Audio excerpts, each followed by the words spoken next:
It's Dr. Bankhead here at the Struggle in Thinking Out Loud, and I'm going to start the second series on the governmental system.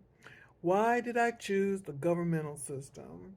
Well, the educational system was chosen because it provides a foundation for the beliefs that once you learn them, they're difficult to unlearn.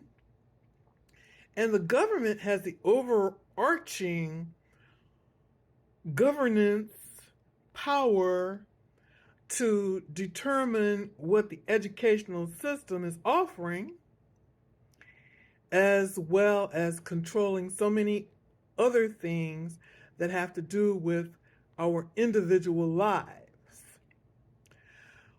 Some of the things that we're going to look at in the governmental system is breaking down that system as we were taught in school, where you have the executive branch, the legislative branch, and the judicial branch. And we have the purposes of those branches, as well as looking at why we need a government and looking at what the things are that the government is requiring, what the government is recommending, and how what the government does and mandates affects our daily lives. Okay, so I did a little research online simply because it's been ages since I was in civics class in school and they taught us the reason for government. So I went online and here's what it says. Governments provide the parameters for everyday behavior for citizens, protect them from outside interference, and often provide for their well-being and happiness. And that's the reason they gave us for government. We learned it. We never unlearned it. We believed it. So let's break this down. Governments provide the parameters for everyday behavior for citizens. They told us that was necessary because without government, we would be killing one another. That's what they told us. So they're establishing the parameters for everyday behavior, which I think all those religious texts that we have, like Bibles and Korans and whatever else, are supposed to be telling us how we're supposed to be behaving. Nevertheless, that's what the government is there for, and to protect us from outside interference. Are they protecting us from inside interference? And often provide for their well-being and happiness. Oh, honey, I can't tell you how many people I see around who are exhibiting well-being and happiness.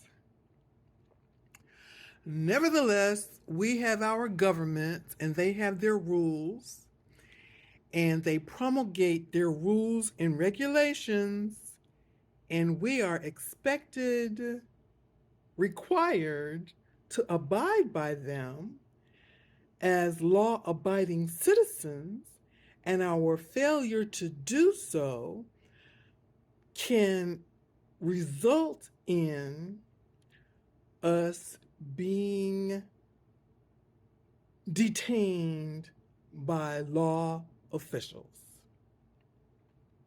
That's it in a nutshell.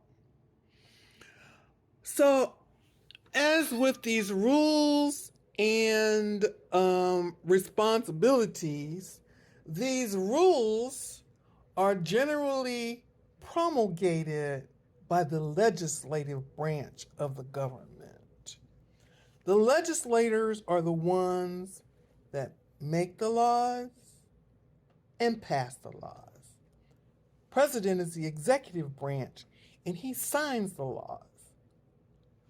And the judicial branch, those are the judges, and they pass judgment based on the laws.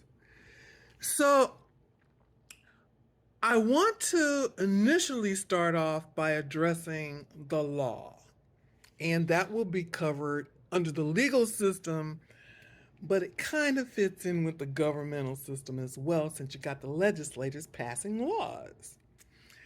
So, this is another one of my interesting points of view. A law. What is a law?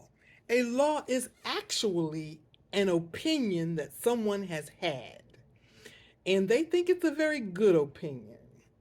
And they have other people that agree with their opinion, and they write it down as a law. And people vote on it, and they pass it. And it's put on books, and we're required to follow it.